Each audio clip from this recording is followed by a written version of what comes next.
Hello everyone, আসসালামু আলাইকুম। গ্রামের দৃশ্য দেখতে সত্যিই অনেক ভালো লাগে। ওই যে দূরে দেখা যাচ্ছে আমার আব্বু বাদাম গাছ তুলছে, ওইটা আমাদের চাতাল। আর ওই যে মাঠের পরে বিল্ডিংটা দেখা যাচ্ছে, ওইটা আমাদের ডিগ্রি কলেজ। আর সামনে এই যে ছাদটা দেখতে পাচ্ছেন, এটা হচ্ছে প্রাইমারি স্কুল। আমি আমার এক মামার 3তলা বাসার ছাদের উপরে উঠে ভিডিওটি করছি। ইমরান তাকায় দিক, এই কালুটি এদিক তাকা। আমি মিলন খিচুড়ি খাসি ভরে দিছি।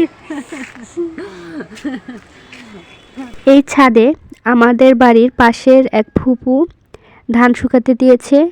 একা একা বসে থাকতে ভালো লাগে না দেখে আমাকে ডেকে নিয়েছে। এটা হচ্ছে আমাদের বাড়ির পাশের এক কবরস্থান। এই রাস্তা দিয়েই আমাদের বাড়ি যেতে হয়। একই জায়গায় দুটি কবরস্থান। এই কবরস্থানটা আমাদের নিজস্ব জায়গায় করা হয়েছে। এখানে শুধু আমাদের গোষ্ঠীর লোককেই কবরস্থ করা হয়। ওই যে দেখা যাচ্ছে, ওইটাই আমাদের বাড়ি। আজকের ভিডিও এখানেই শেষ করছি। সবাই ভালো থাকবেন, সুস্থ থাকবেন। আল্লাহ হাফেজ।